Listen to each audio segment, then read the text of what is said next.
அஸ்ஸலாமு அலைக்கும். இன்னைக்கு நான் வந்து என்ன செய்ய போறேன் அப்படின்னு பார்த்தீங்கன்னா வெந்தய பூண்டு குழம்பு தாங்க செய்ய போறேன். அதுக்கு தேவையான பொருட்கள் வந்து பார்த்தரலாம்.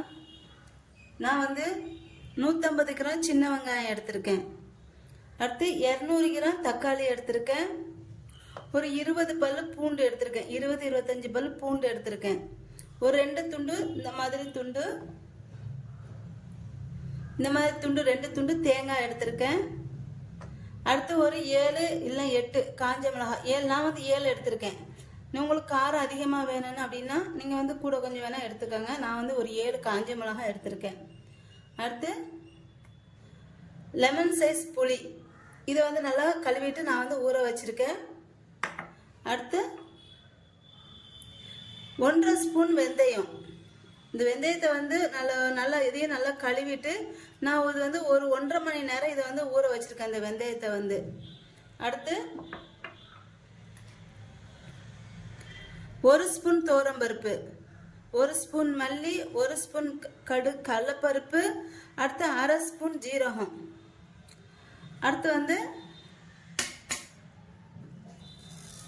1 ஸ்பூன் மிளகு, முழு மிளகு எடுத்திருக்கேன். அடுத்து இப்போ நான் இதில் ஏட்டு அரைக்கிறதுக்கு என்னெல்லாம் சொல்லிட்டு தனியாக எடுத்து காமிச்சிட்றேன்.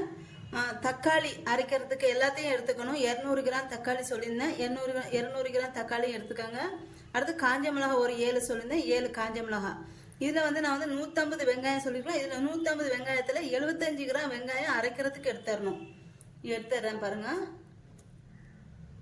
150 கிராம்ல 75 கிராம் வெங்காயத்தை தனியாக எடுத்திருக்கேன். இது வந்து அரைக்கிறதுக்கு.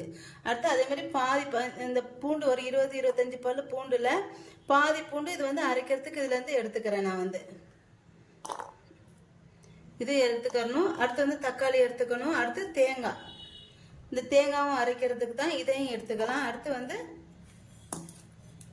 துவரம்பருப்பு, கடலைப்பருப்பு, மல்லி, சீரகம், இது வந்து அரைக்கிறதுக்கு தான். இப்போ இது எல்லாத்தையும் வதக்கி அரைக்கணும். இது எப்படி வதக்கி அரைக்கணுங்கிறத பார்க்கலாம். இப்போ நான் வந்து மண் பாத்திரம் வச்சிருக்கேன். இதில் வந்து கொஞ்சம் எண்ணெய் ஊற்றிக்கிறேன். எண்ணெய் ஊற்றிட்டு இதில் ஃபஸ்ட்டு இதில் நான் வந்து கடலைப்பருப்பு போட்டுக்கிறேன். அடுத்து துவரம்பருப்பு வந்து போட்டுக்கிறேன். இப்போ இது வந்து பொரியணும். இது பொரிஞ்சதுக்கப்புறம் சீரகம், மல்லி போட்டுக்கிறேன்.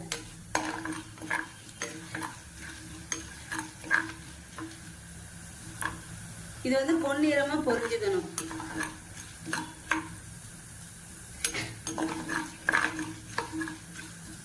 அடுத்து இதுல நான் வந்து இதுல வெங்காயமும் பூண்டும் சேர்த்துக்கிறேன்.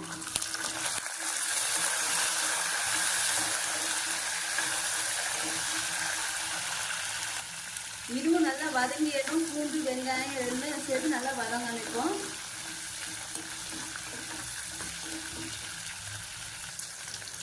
இப்போ இது எல்லாம் வந்து நல்லா வதங்கிடுச்சு. இந்த வெங்காயம் பூண்டு பாருங்க நல்லா பொன்னிறமாக நல்லா வதங்கிடுச்சு. இப்போ இதில் நான் வந்து தேங்காய் வந்து சேர்த்துக்கிறேன்.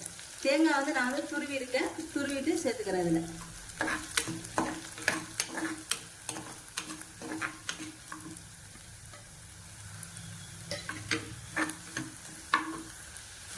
அடுத்து காஞ்ச மிளகாய் சேர்த்துக்கிறேன்.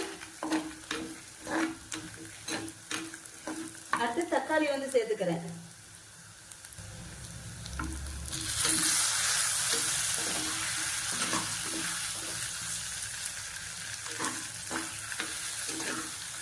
இது எல்லாத்தையும் சேர்த்து நல்லா வதக்கிக்கணும். ரொம்ப தக்காளி போட்ட பிறகு ரொம்ப வதக்க வேண்டாம், லைட்டாக வதக்கினா போதும்.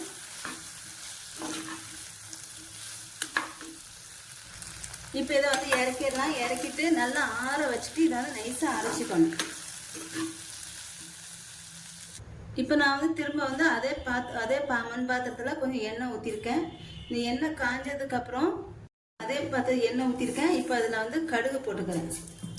கடுகு போட்டு ஒரு 1/4 ஸ்பூன் வெந்தயம், அடுத்து வந்து ஒரு 1/4 ஸ்பூன் ஜீரகம்,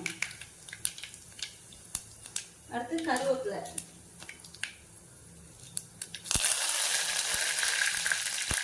அடுத்து வெங்காயம் வந்து சேர்த்துக்கிறேன்.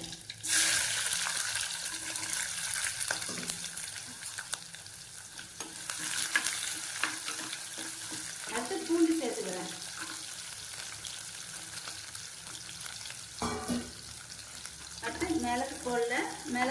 சேர்த்துக்கிறேன். மிளகு வந்து முழுசாக தான் போட்டுக்கணும்.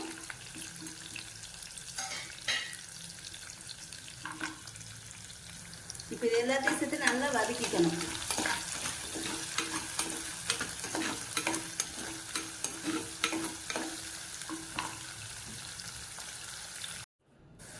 இப்போ இந்த வெங்காயம் பூண்டு வந்து நல்லா வதங்கினதுக்கப்புறம் இதில் நான் வந்து ஒரு 1/4 ஸ்பூன் மஞ்சள்தூள் வந்து சேர்த்துக்கிறேன். அடுத்து ஒரு அரை ஸ்பூன் ஒரு ஸ்பூன் மிளகாத்தூள் வந்து சேர்த்துக்கிறேன். நீங்கள் காரத்தை உங்களுக்கு காரம் அதிகம் வேணால் எவ்வளோ வேணால் சேர்த்துக்கோங்க. நான் வந்து 1 ஸ்பூன் மிளகாத்தூள் சேர்த்துருக்கேன். இப்போ இது வந்து எண்ணெயில் வந்து நல்லா வதக்கிக்கணும். இந்த மிளகாத்தூள் மஞ்சள்தூளை வந்து வதக்கிட்டு இப்போ இதில் நான் வந்து புளி தண்ணி வந்து ஊற்றிக்கிறேன். புளி வந்து கரைச்சி வச்சுருக்கேன், அதை வந்து ஊற்றிக்கிறேன். அதை ஊற்றிட்டு அதுக்கப்புறம் வந்து இது வெந்தயம் வந்து நான் வந்து ஊற வச்சுருக்கேன்ல, அந்த வெந்தயத்தை வந்து ஊற்றிக்கிறேன். இதில் அந்த தண்ணி ஊற வச்ச தண்ணியோடய வந்து ஊற்றிக்கிறேன். இந்த வெந்தயத்தை ஊற்றிட்டு ஒரு 2 நிமிஷம் இது வந்து இந்த புளி தண்ணியில் இது வந்து வேகணும். இந்த வெந்தயம் வந்து இது வந்து வேகாது. நான் வந்து கொஞ்சமாக அந்த 2 நிமிஷம் அதை வந்து அப்படியே வதக்கிக்கிறேன். அதில் வந்து அடுத்து தேவையான அளவு வந்து உப்பு வந்து சேர்த்துட்டு நல்லா கொதிக்க விட்டுக்கிறேன் ஒரு 2 நிமிஷம். அதுக்கப்புறம் 2 நிமிஷம் கொதிச்சதுக்கப்புறம் இதில் தேங்காய், தக்காளி எல்லாம் கடலப்பருப்பு எல்லாம் சீரகம் எல்லாம் அரைச்சி வச்சுருக்கேன் பார்த்தீங்களா, அதை வந்து ஊற்றிக்கிறேன். ஊற்றிட்டு கொஞ்சமாக தண்ணி வந்து சேர்த்துக்கிறேன். அதோடி வந்து இது வந்து கெட்டியாகவும் வைக்கலாம், நல்லா கொஞ்சம் சாப்பாட்டில் ஊற்றி சாப்பிட்ற மாதிரியும் வைக்கலாம். நான் வந்து கொஞ்சம் சாப்பாடில் ஊற்றி சாப்பிட்ற மாதிரி தான் நான் வந்து இது வந்து வச்சுருக்கேன். இது வந்து ரெண்டு மாதிரி செஞ்சாலும் ரொம்ப டேஸ்ட்டாக சூப்பராக இருக்கும். நான் திரும்பவும் கொஞ்சமாக தண்ணி ஊற்றிக்கிறேன். இப்போ இது நல்லா பச்சை வாசனை போக கொதிக்கணும். குழம்பு எப்படி இருக்குது பார்த்தீங்களா, சூப்பராக இருக்கும். இந்த குழம்பு வந்து கண்டிப்பாக நீங்களும் ட்ரை பண்ணி பாருங்கள்.